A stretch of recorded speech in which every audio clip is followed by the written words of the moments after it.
The interviewer looked me up and down, his smile fading the moment I walked into that pristine conference room. "Oh," he said, barely hiding his surprise, "you're Maya Chin." The way he said my name made my stomach drop. I knew right then that my Harvard MBA and 5 years at Goldman Sachs meant nothing to him. In that moment, I realized I was about to experience something I thought belonged to my parents' generation, being judged not by my qualifications, but by the color of my skin. Which country are you listening from? Tell us in the comments below. My name is Maya Chin, and I'm a 28-year-old Asian American woman living in New York City. This is the story of how one racist job interview changed not just my life, but an entire industry, and how 10 million strangers on TikTok helped me find my voice when I thought I had lost everything. Growing up in suburban Connecticut, I was that kid who always had her hand raised in class, the one who stayed after school for debate club and math competitions. My parents immigrated from Taiwan when I was 3, carrying nothing but their dreams and an unshakable belief that education was the key to everything. They sacrificed everything for my future. My mother, Dr. Linda Chin, worked double shifts as a nurse at Yale New Haven Hospital, often coming home after 14-hour days with her scrubs still smelling of antiseptic and exhaustion. She would sit at our kitchen table, helping me with homework while fighting to keep her eyes open.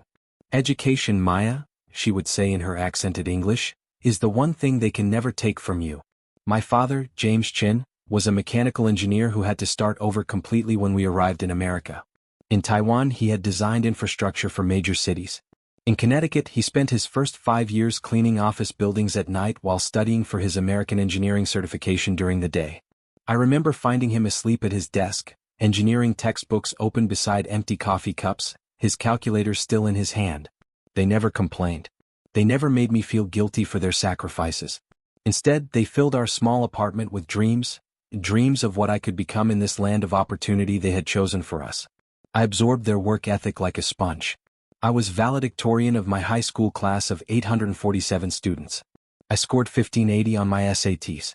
I earned a full scholarship to Yale University, where I graduated summa cum laude with a degree in economics and international relations. My parents cried when I walked across that stage, tears of pride, relief, and vindication for every sacrifice they had made. But I wasn't done.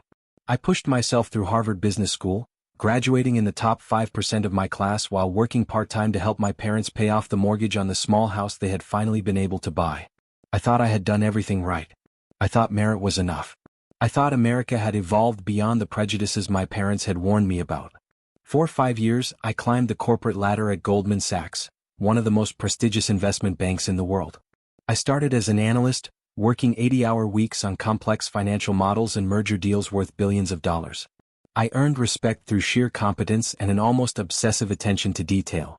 In my first year, I was assigned to the healthcare technology team, where I helped structure a $3.2 billion acquisition of a medical device company. My financial projections were so accurate that they became the template for future deals in the sector. My managing director, Patricia Williams, told me I had an intuitive understanding of market dynamics that typically takes years to develop. By my 3rd year, I was managing my own client relationships. I brought in $50 million in revenue for the firm, primarily by building trust with international clients who appreciated my cultural sensitivity and language skills. I spoke Mandarin, which opened doors to lucrative deals with Asian corporations looking to expand into American markets. But even as I succeeded, I noticed things. Subtle things. In meetings, my ideas were often overlooked until a male colleague repeated them. At client dinners, potential customers would initially direct their questions to junior male associates, assuming they were the leads on the project. During performance reviews, I was consistently praised for being detail-oriented and hardworking, while my white male peers were described as natural leaders and strategic thinkers. I convinced myself these were minor obstacles. I told myself that success would eventually silence any doubts about my capabilities. I believed that if I just kept working harder, kept excelling, the barriers would eventually disappear. By my 5th year, I was a vice president with a client portfolio worth over $2 billion. I had closed deals in 12 different countries. I had been featured in the Wall Street Journal as one of the rising stars of investment banking. I thought I had made it. I thought the glass ceiling had been shattered. I was about to learn how wrong I was. It was a Tuesday morning in October when I walked into the Manhattan headquarters of Sterling Capital Management, one of the most prestigious investment firms on Wall Street. The building was a gleaming 52-story tower in Midtown, its lobby filled with original art pieces and fresh orchids that probably cost more than most people's monthly salaries. This was old money, established power, the kind of place where handshake deals still happened over $500 bottles of wine. I had been headhunted for a senior vice president position, a role that would make me one of the youngest Asian American women to reach that level in the industry. The position came with a $400,000 base salary, plus bonuses that could easily double that amount. More importantly, it would give me the platform to eventually start my own investment division. The recruiter, Jennifer Walsh, had been enthusiastic over our multiple phone conversations. "Maya, your background is exactly what Sterling is looking for," she had gushed during our initial call. "The partners are excited to meet you. They've reviewed your deal history at Goldman Sachs and they're impressed. This could be the perfect next step in your career." She had mentioned my track record repeatedly, the $2 billion client portfolio, the international deals, the Harvard MBA. Everything seemed perfect.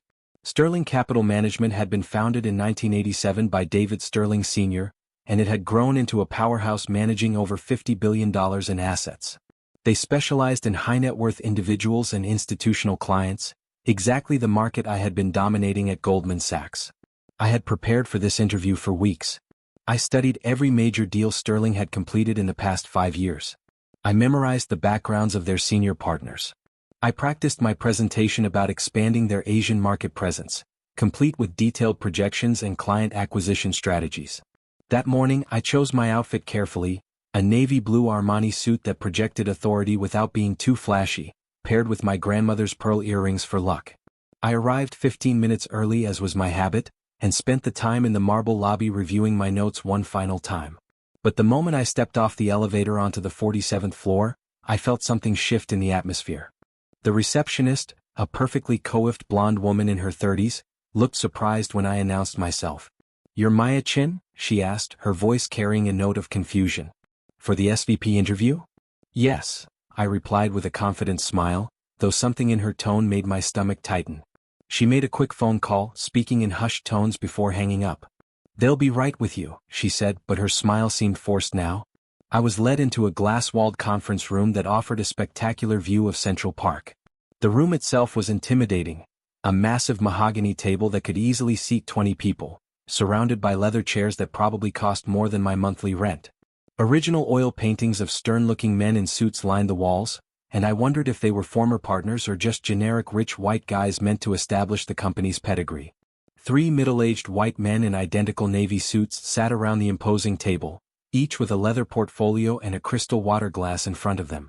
They looked like they had stepped out of a 1980s Wall Street movie, perfectly styled hair, expensive watches, the kind of confident posture that comes from never having to prove your right to be in a room. The lead interviewer was David Sterling Jr., son of the company founder and heir apparent to the Sterling legacy. He was in his early 50s, with silver-streaked hair and the kind of tan that suggested frequent golf outings and winter vacations in the Caribbean. As he stood to shake my hand, I could see the moment of recognition cross his face, and the disappointment that followed. "So," he began, settling back into his chair with visible discomfort, "you're Maya Chen." The way he said my name, with a slight pause before the surname, as if he was testing how it felt in his mouth, made something cold settle in my chest. But I maintained my professional demeanor. "Yes, Mr. Sterling. Thank you so much for this opportunity. I'm excited to discuss how my experience can contribute to Sterling Capital's continued growth." I launched into my well-rehearsed introduction, highlighting my achievements at Goldman Sachs. I talked about my client portfolio worth over $2 billion, my success in landing major international deals, my expertise in Asian markets that Sterling had been trying to penetrate for years. I mentioned specific transactions, the $800 million telecommunications merger I had structured, the series of IPOs I had managed for Chinese tech companies looking to list on American exchanges. But I could see their attention wandering almost immediately. David Sterling Jr. checked his phone twice during my 5-minute introduction. The second partner, James Morrison, a heavy-set man with a perpetual frown, doodled abstract shapes on his notepad. The third partner, Robert Hayes, stared out the window at Central Park as if he was planning his afternoon jog rather than listening to my qualifications. "That's interesting," David interrupted midway through my explanation of a complex cross-border merger I had led. His tone suggested it was anything but interesting. "But Maya, we're really looking for someone who can relate to our core clientele. You understand? Someone who fits the Sterling culture." The words hung in the air like a toxic cloud. I knew exactly what he meant, but I was determined to maintain my professionalism. This was a test, I told myself. They wanted to see how I would handle difficult clients or challenging situations. I'd love to hear more about Sterling's culture, I said, maintaining my smile despite the knot forming in my stomach. In my experience at Goldman Sachs, diverse perspectives actually enhance client relationships and drive innovation. I've built strong connections with clients from all backgrounds, and I believe that cultural competency is increasingly valuable in today's global marketplace. The three men exchanged glances, the kind of loaded looks that suggested an entire conversation was happening without words. David Sterling Jr. cleared his throat. Well, Maya, the thing is, our clients are very traditional. They expect a certain kind of presentation. Someone they can connect with on a personal level. You have to understand, these are people who've been banking with us for generations. Their fathers and grandfathers were our clients. They value continuity, familiarity. My heart was pounding, but I kept my voice steady and professional. I completely understand the importance of maintaining strong client relationships. That's actually one of my strengths. At Goldman Sachs, I've successfully managed accounts for families who had been with the firm for decades.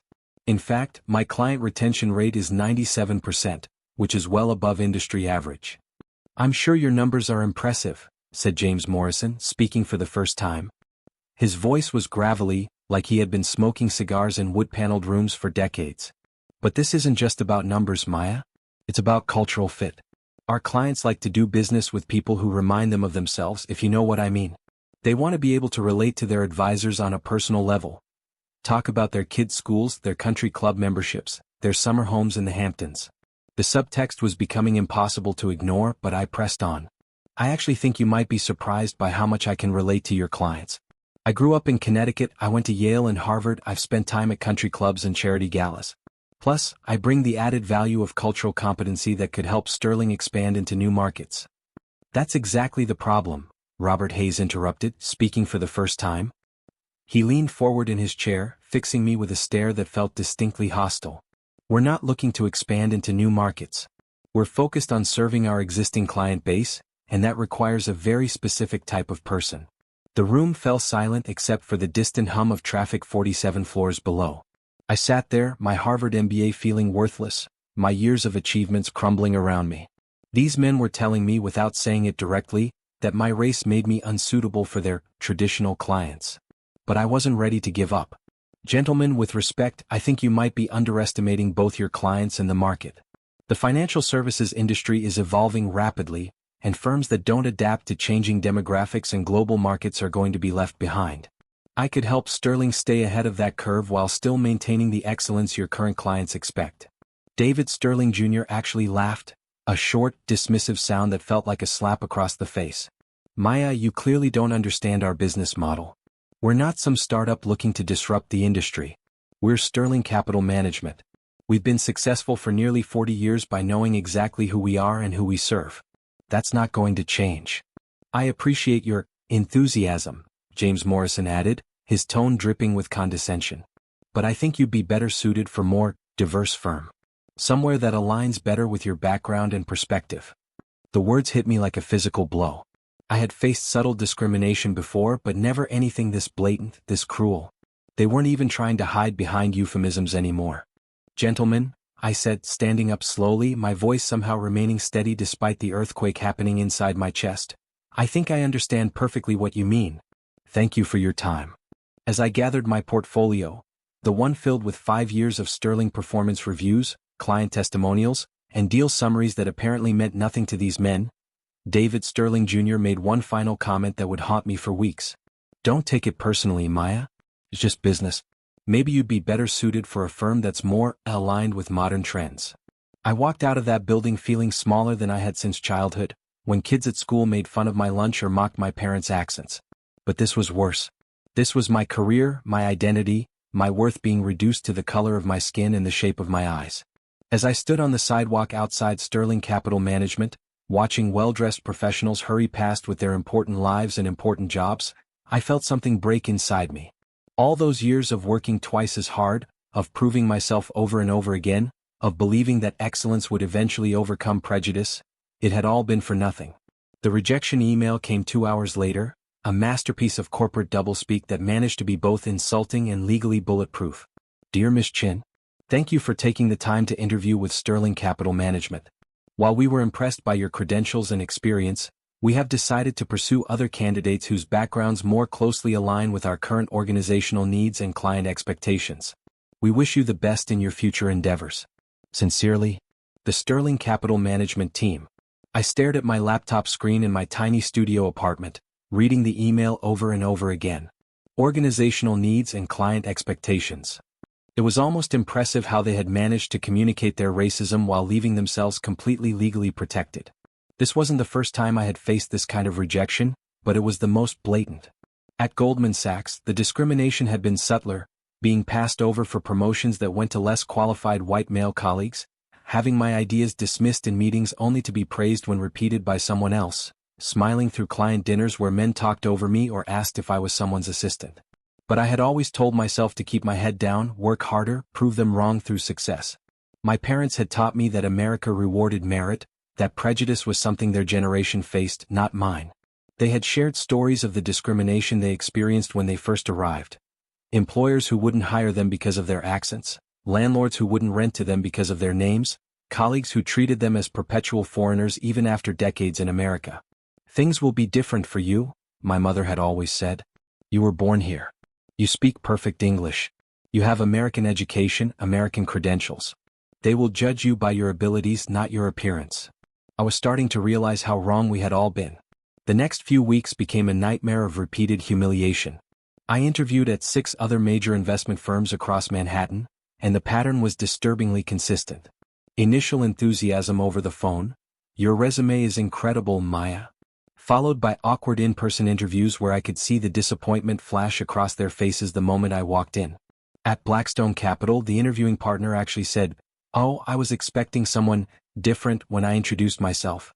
At Morrison & Associates, they spent most of the interview asking me about my cultural background and whether I would be comfortable working with their existing team. At Hartwell Investments, they suggested I might be better suited for their emerging markets division, despite my explicit interest in domestic portfolio management. The polite rejections that followed always cited cultural fit, or alignment with team dynamics, or strategic organizational priorities. It was the same coded language, the same message: you don't belong here. I started to doubt everything about myself. Was I not good enough? Was there something wrong with my presentation, my personality, my qualifications? I found myself practicing different ways to speak, trying to make my voice sound more American. I researched whether I should use an anglicized version of my name on my resume. I even considered whether there was some fundamental flaw in my approach that I couldn't see. My savings were dwindling rapidly. New York City rent doesn't pause for job searches, and my small studio apartment in the Upper East Side cost $3,200 a month. I had been living comfortably on my Goldman Sachs salary, but I had never built up a massive emergency fund because I had always assumed my skills would make me employable anywhere. The financial pressure was crushing, but the emotional toll was worse.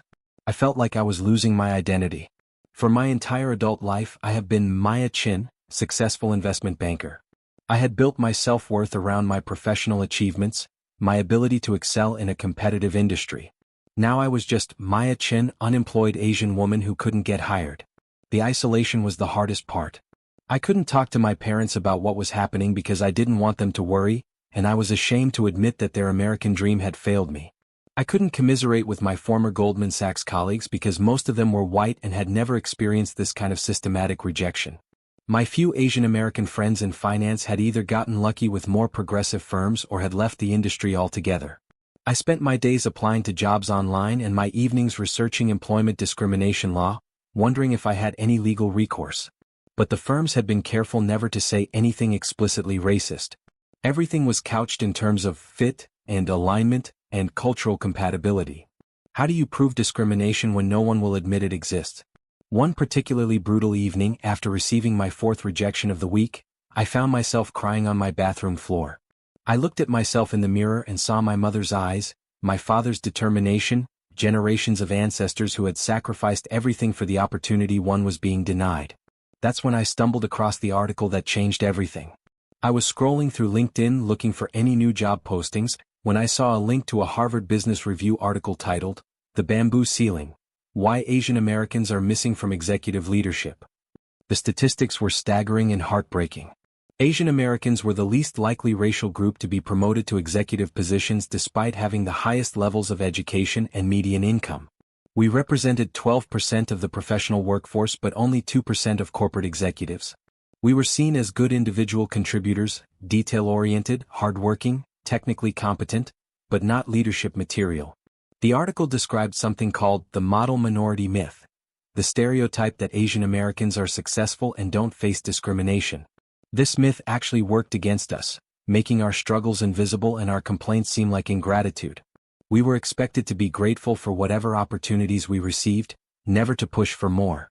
One quote in particular hit me like a lightning bolt. Asian American professionals often report feeling pressure to be twice as good to get half as far. They describe a workplace culture where their competence is never questioned, but their leadership potential is never recognized. They are praised for their technical skills while being passed over for roles requiring executive presence or cultural fit, code words that are often excluded based on race rather than ability. I realized I wasn't alone. Across the country, thousands of qualified Asian American professionals were facing the same systematic barriers I was encountering. We were all being told we weren't the right fit for leadership roles in industries where we had proven our technical competence beyond question. But what struck me most was a sidebar in the article about social media activism. It mentioned several cases where professionals of color had used platforms like Twitter and TikTok to expose workplace discrimination, leading to real changes in corporate hiring practices. Something inside me snapped. I was tired of being quiet. Tired of accepting this treatment as just how things are. Tired of letting these people define my worth. Tired of being the model minority who never complained, never made waves, never demanded better. I thought about my parents who had sacrificed everything for opportunities they thought would be available to me. I thought about other young Asian American professionals who might be going through the same thing, feeling the same isolation and self-doubt I was experiencing. That night, I made a decision that would change everything. That night, I did something I had never done before. I pulled out my phone and opened TikTok. I had been a passive user for years, mainly watching cooking videos and cute animal clips to decompress after long days at Goldman Sachs. My account had maybe 50 followers, mostly college friends and cousins. I had never posted anything, never shared my thoughts with strangers on the internet. The idea of putting myself out there like that had always seemed unprofessional, risky. But something had shifted inside me. I was tired of being professional. I was tired of protecting the feelings of people who clearly didn't care about mine. I set up my phone on my kitchen counter, using a stack of books to get the angle right. My apartment was small and cluttered. Not exactly the polished backdrop I would have chosen for my first viral video, but somehow that felt appropriate. This wasn't going to be a carefully curated corporate message. This was going to be raw, honest, real. I hit a record and took a deep breath. Hi, I'm Maya Chin, I began, my voice shaking slightly. I'm a Harvard MBA with 5 years of experience at Goldman Sachs, and I just want to tell you about my job interview today.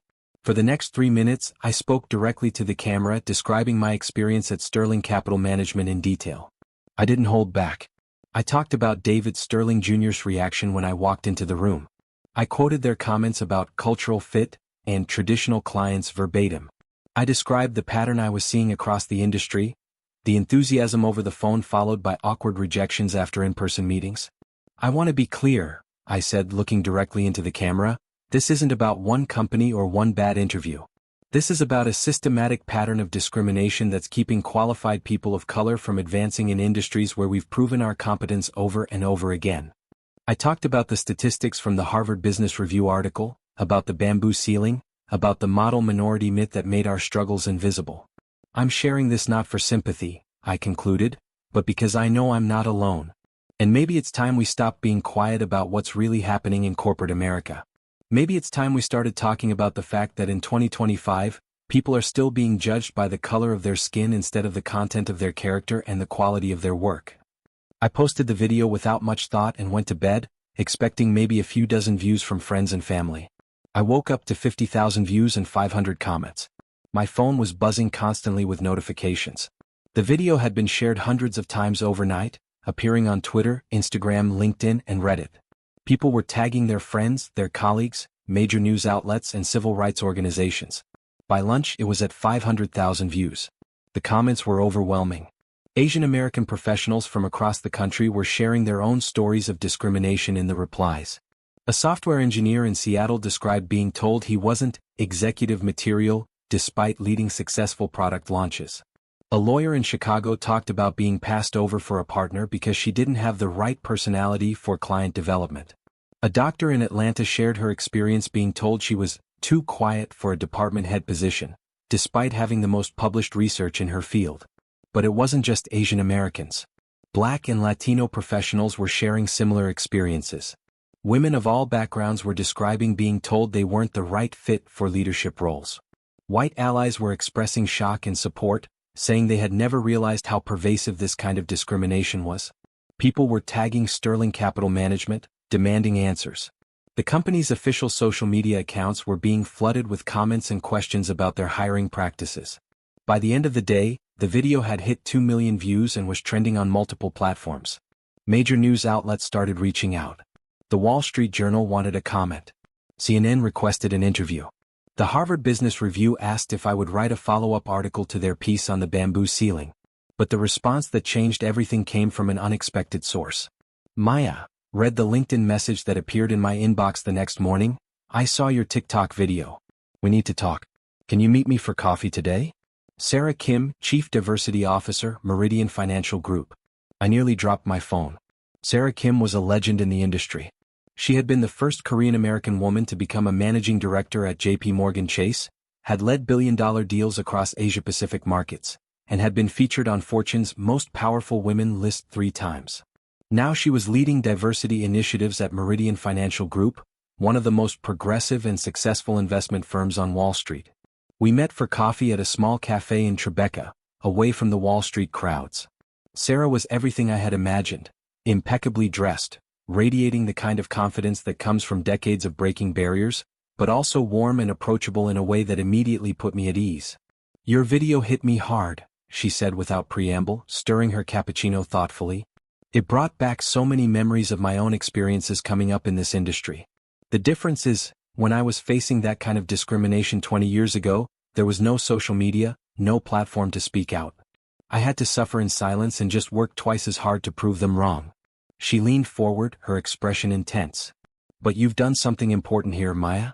You've started a conversation that this industry desperately needs to have.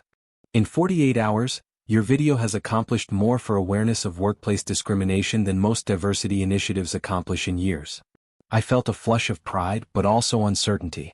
I don't know what comes next, I admitted. I just needed to speak my truth. I couldn't stay quiet anymore. Sarah smiled.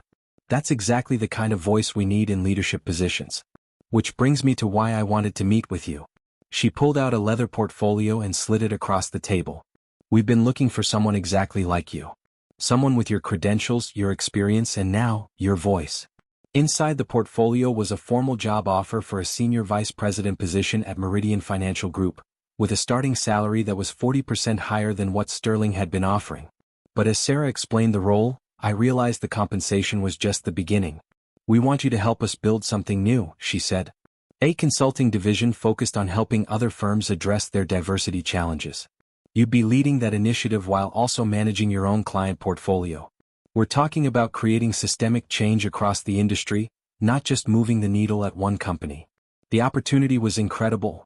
The chance to do meaningful work while also advancing my own career. But Sarah wasn't finished. There's something else, she continued. Your video has caught the attention of some very powerful people. The SEC is launching an investigation into discriminatory hiring practices across the financial services industry, using your experience as a catalyst. Several major firms are already reaching out to diversity consultants, trying to get ahead of potential regulatory action. My head was spinning.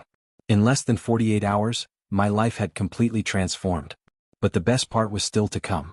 Maya, Sarah said, I want you to know that Meridian has been watching you for months.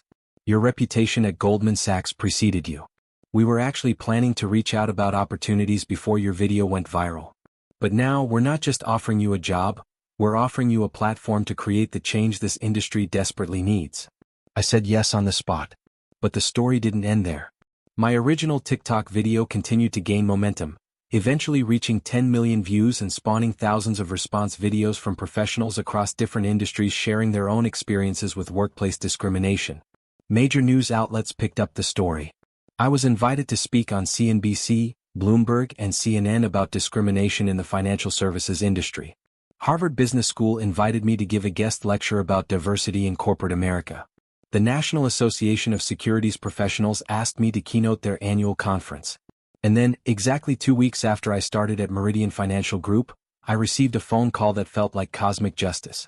"Miss Chin," said the nervous voice on the other end, "this is David Sterling Jr. from Sterling Capital Management. I was wondering if we could meet to discuss some opportunities we have available." The irony was so perfect it almost felt scripted. But I wasn't about to let this opportunity pass by. I agreed to meet David Sterling Jr., but this time I chose the location. Instead of their intimidating conference room overlooking Central Park, I suggested we meet at the same small Tribeca cafe where Sarah Kim had offered me my new position. It felt symbolic, a neutral space where I held the power. He arrived 15 minutes late, looking uncomfortable and slightly disheveled. Gone was the confident arrogance I had encountered in our first meeting. He kept checking his phone and glancing around nervously, as if he expected protesters to burst through the door at any moment. "Maya," he began, sliding into the chair across from me, "I want to start by apologizing for our previous interaction. I realize now that we may have given you the wrong impression about our company culture and values." I let him squirm for a moment, sipping my coffee slowly before responding. "What impression was that, David?" His face reddened slightly. "Well, we've been doing a lot of reflection on our hiring practices and company culture. We've brought in diversity consultants, implemented new training programs, revised our interview protocols. We're committed to building a more inclusive environment." "That's interesting timing," I said, keeping my voice neutral. "This wouldn't have anything to do with the 10 million people who watched me describe my interview experience, would it?" He cleared his throat. "We've always been committed to diversity and inclusion. But your video helped us realize that we may not have been communicating that effectively. We'd like to extend an offer for the senior vice president position we discussed, with an enhanced compensation package and a clear path to partnership." I almost laughed. The desperation in his voice was palpable. But I maintained my composure. "David, let me stop you there. I'm very happy at my new position at Meridian Financial Group. But I'm curious, what exactly changed between our interview 3 weeks ago and today? Did I suddenly become more qualified? Did your traditional clients evolve overnight? Did my Harvard MBA somehow become more impressive?" He stammered something about company growth and evolving market needs, but we both knew the truth. In the 3 weeks since my video had gone viral, Sterling Capital Management had faced a public relations nightmare that was costing them millions. Several major clients had publicly questioned their hiring practices and threatened to move their accounts.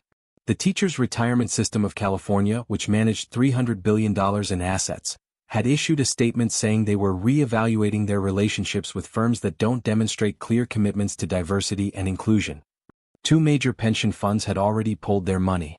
The Securities and Exchange Commission had launched a formal investigation into potential discriminatory practices across the financial services industry, with Sterling as one of the primary targets.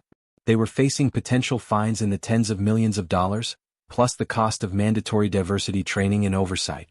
But perhaps most damaging was the talent drain. In the wake of my video, several high-performing employees of color had left Sterling for competitors, taking their client relationships with them. The firm was hemorrhaging both money and talent. "Maya," David continued, his voice taking on a pleading tone, "I want you to know that Sterling Capital Management is committed to change. We're implementing new hiring protocols, diversity metrics, and unconscious bias training. We want you to be part of building a better future for our company." I leaned back in my chair, studying his face.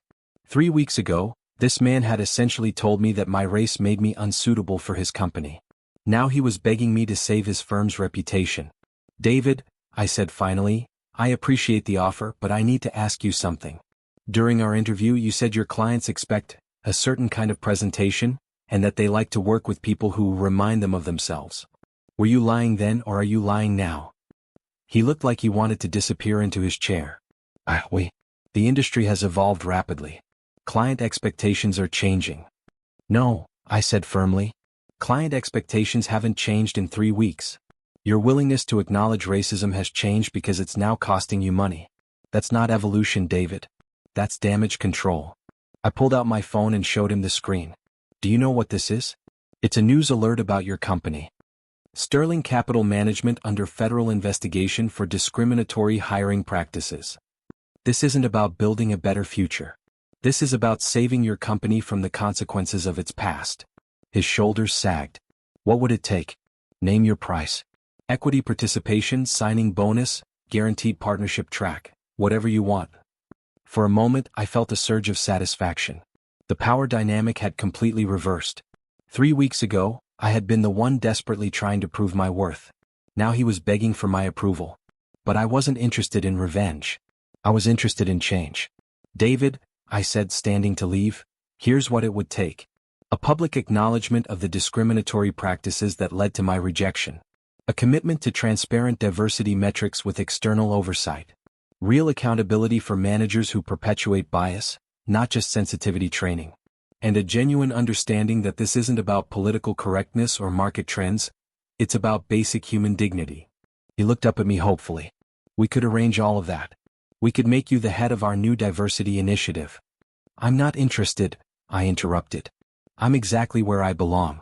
But I hope you'll implement those changes anyway because it's the right thing to do, not because you're trying to recruit me. As I walked toward the door, I turned back one final time. David, there are hundreds of qualified professionals of color who deserve opportunities at firms like yours. My success at Meridian doesn't solve the problem. It just proves the problem exists. Fix your company because it's broken, not because you want to hire the person who exposed how broken it is. 6 months later, the transformation was remarkable. My consulting division at Meridian Financial Group was working with 50 major firms across the industry to address discriminatory practices. We had developed assessment tools, training programs, and accountability metrics that were becoming industry standards. Sterling Capital Management had paid a $15 million settlement to the SEC and was operating under federal oversight. David Sterling Jr. had been quietly demoted, though he remained with the company. They had hired their first chief diversity officer, a brilliant black woman from McKinsey who was implementing the exact changes I had outlined in our coffee meeting. But the real measure of progress wasn't in the settlements or the new positions. It was in the emails I received every day from young professionals of color who said my video had inspired them to speak up about their own experiences, to demand better, to refuse to accept discrimination as inevitable. My TikTok video, which now has over 15 million views, has become a case study in business schools across the country. I was invited to speak at conferences, universities, and corporate events about diversity, inclusion, and the power of authentic leadership. The most meaningful recognition came when I was featured on the cover of Forbes magazine as one of their 30 under 30 in finance. The article highlighted not just my professional achievements, building a $3 billion client portfolio while launching Meridian's diversity consulting division, but my impact on the industry as a whole. Maya Chin didn't just change her own career trajectory, the article read.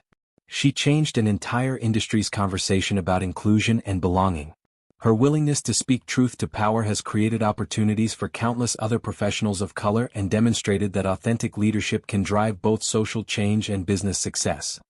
But the response that meant the most to me came from my parents.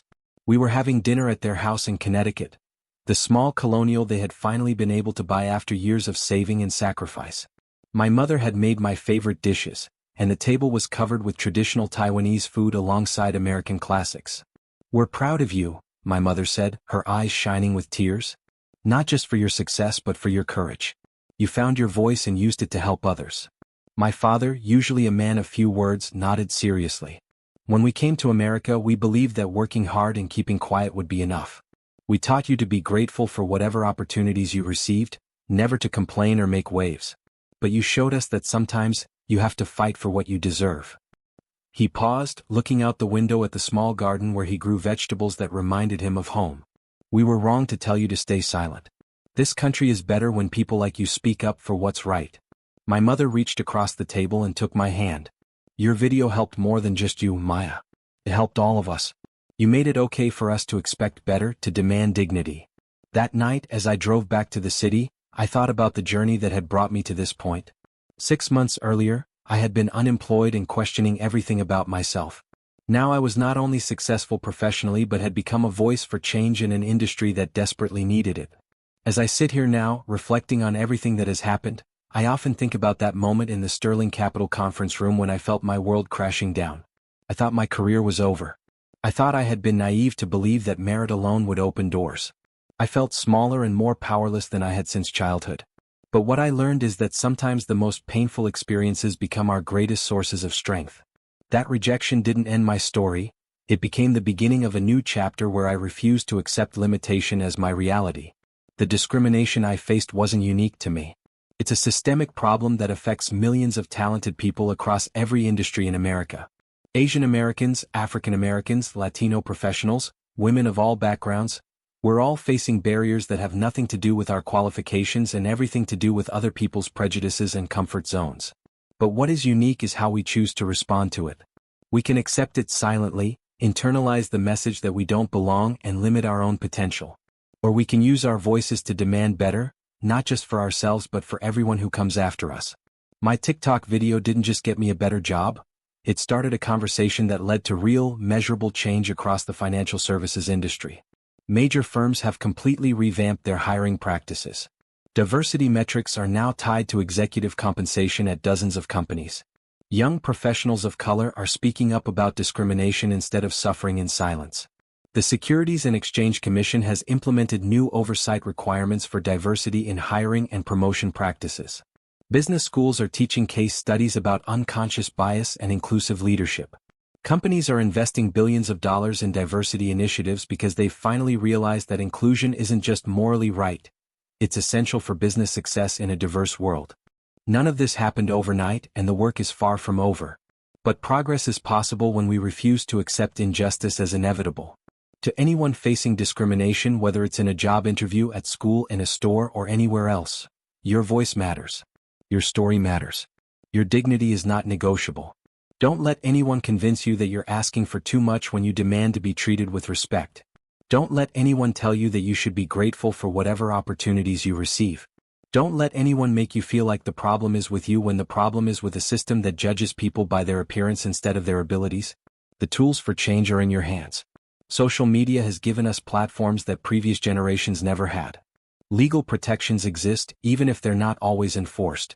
There are allies waiting to support you, employers looking for diverse talent, and a growing recognition that inclusion makes organizations stronger. But change requires courage.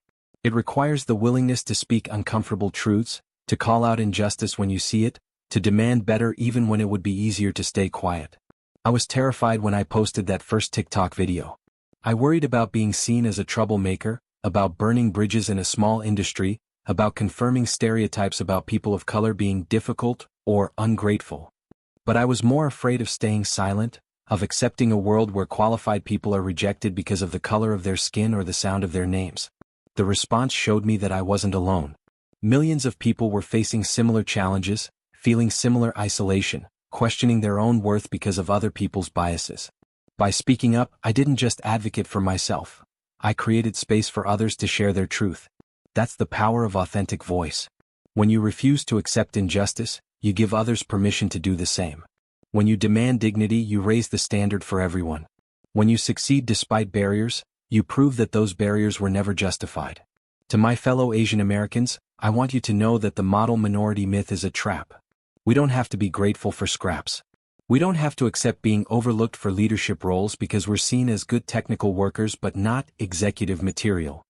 We don't have to smile and nod when people make assumptions about our backgrounds, our capabilities, or our place in American society. To professionals of all backgrounds facing discrimination, document everything, build your network, know your worth, and never stop pushing for the opportunities you deserve. The system won't change unless we force it to change. To the allies listening, use your privilege to amplify voices that might otherwise go unheard.